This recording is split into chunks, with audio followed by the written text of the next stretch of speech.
Salam, perkenalkan nama saya Christopher Tadehere, NIM 2003030092, kelas C semester 3. Tujuan saya dalam membuat video ini ialah memenuhi tugas mereview buku ketiga mata kuliah Perubahan Sosial Budaya. Saya dari Prodi Sosiologi, Fakultas Ilmu Sosial dan Ilmu Politik, Universitas Nusa Cendana Kupang. Saya ingin memaparkan sebuah materi yang berjudul Warisan Pembangkang dari Aktivisme Medial Sosial Samizdat. Sebelum saya masuk pada pembahasannya, saya ingin menjelaskan sedikit tentang pengertian dari kata warisan, pembangkang, dan aktivisme media sosial.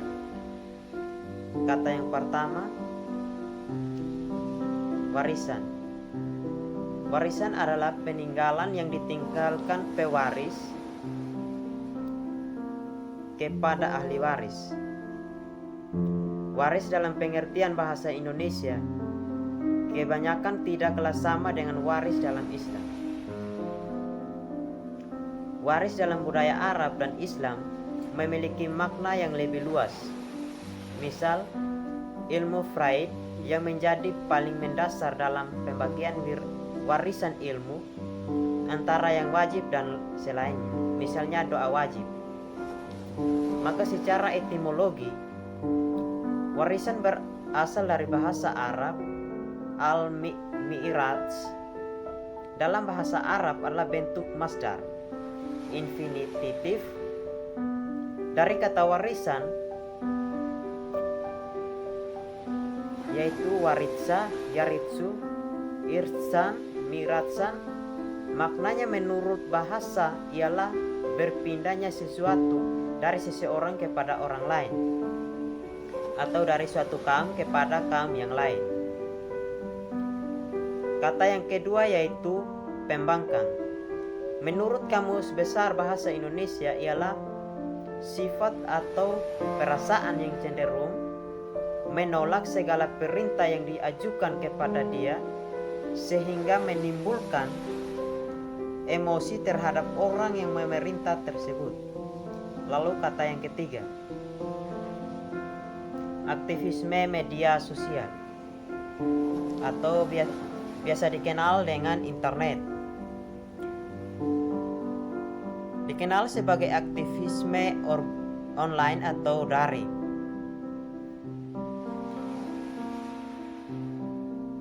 Kampanye digital, aktivisme digital, pengorganisasian online atau daring, advokasi elektronik, aktivisme siber, e-kampanye, dan e-aktivisme adalah pengguna teknologi komunikasi elektronik seperti media sosial, terutama pada Twitter, Facebook, YouTube, surel, dan podcast untuk berbagai bentuk aktivisme untuk memungkinkan komunikasi lebih cepat dengan gerakan warga dan penyampaian informasi lokal untuk khalayak yang lebih besar.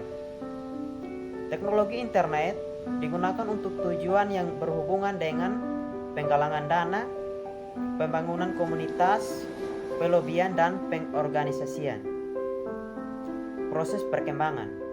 Dalam suatu studi, diskusi tentang model perkembangan mobilisasi politik dibahas ketika warga bergabung dengan kelompok dan menciptakan diskusi. Mereka dimulai tahap pertama keterlibatan mereka.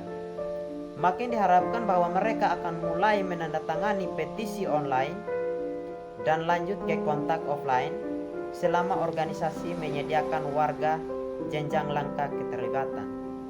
Kata yang sekian penjelasan dari kata tersebut.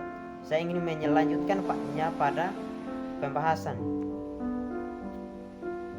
Yang pertama, memperkenalkan media sosial samizdat.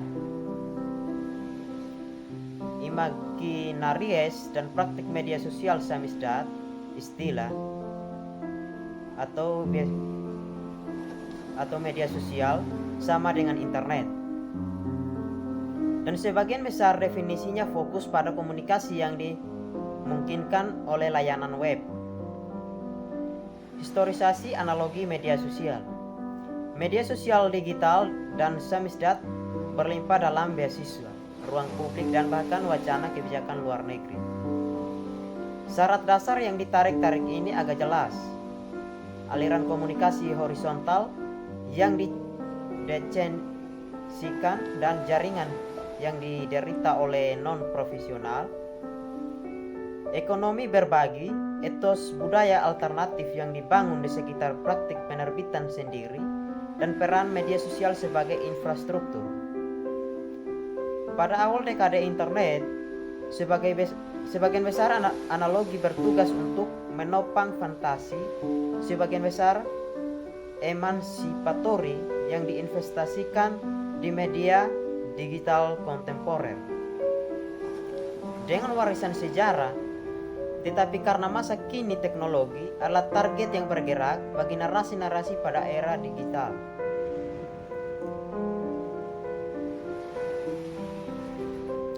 Aktivisme samizdat sebagai politik prefiguratif. Sejak awal gerakan penerbitan independen di Polandia, tujuan prefiguratif untuk membangun komunitas perbedaan pendapat tentang praktik pidato bebas sama pentingnya dengan tujuan strategis untuk mengatasi informasi dan sirkulasi budaya. Ini adalah garis penalaran Kuron sendiri sampai pada akhir 1974. Dia akan berpendapat bahwa ruang publik berlisensi di Polandia mengakomodasi pemikiran yang jauh lebih kritis dibandingkan Soviet samizdat selama yang diedarkan di antara para ahli. Namun sudah pada tahun 1972 kami menganggap posisi ini salah. Kultural ini dan ingin menjadi basis dukungan untuk samizdat domestik Polandia. Bahkan kronik hemat dari peristiwa saat ini tidak melampaui informasi objektif tentang fakta, tetapi diterbitkan secara sistematis di Uni Soviet, menciptakan ikatan berharga di antara lingkaran warga Soviet dan lebih besar.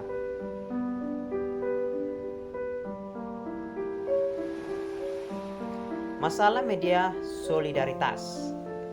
Demokrasi sebagai pengawasan serikat pekerja dan persnya. Setelah hak untuk membentuk serikat pekerja independen dan hak untuk mogok, yang ketiga dari 21 tuntutan aslinya dari komite interfaktori yang berperingkat dengan agenda solidaritas. Datang hanya membaca untuk mematuhi kebebasan berbicara, pers dan publikasi yang dijamin oleh Konstitusi Republik Rakyat Polandia, dan dengan demikian tidak menganiaya penerbit independen dan untuk kesepakatan melembabkan kerangka hukum yang berfungsi sebagai dasar revolusi, self-limit, solidaritas, dan ditafsirkan sebagai sumber peraturan hukum setara dengan konstitusi sosialisasi yang membaca bahwa Republik Polandia menjamin warganya. Aktivisme media pembangkang dan solidaritas pers. Tidak secara kebetulan, pers serikat pekerja hampir tidak ada dalam posisi KKP pada media massa. Itu termasuk sejumlah tuntutan mengenai publikasi solidaritas dan kolom dalam sirkulasi berlisensi. Di antaranya merupakan peningkatan cetak untuk solidaritas mingguan nasional serikat pekerja yang baru saja diluncurkan untuk membentuk organ pers berlisensi dari Kepemimpinan Regional Solidaritas, untuk menyediakan akses ke kolom jurnal regional tidak termasuk organ pers partai politik, dan hak untuk menetapkan persnya sendiri, dan untuk mengaktifkan aksesibilitas bahan cetak untuk penggunaan administrasi. KKP juga menuntut bahwa kontrol atas buletin pabrik yang ada dan radio kabel harus ditransfer dari organisasi partai pabrik ke sel-sel serikat pekerja, dan di masa depan Dewan Manajemen Diri Pekerja Otonom. Sekian penjelasan dari saya. Terima kasih.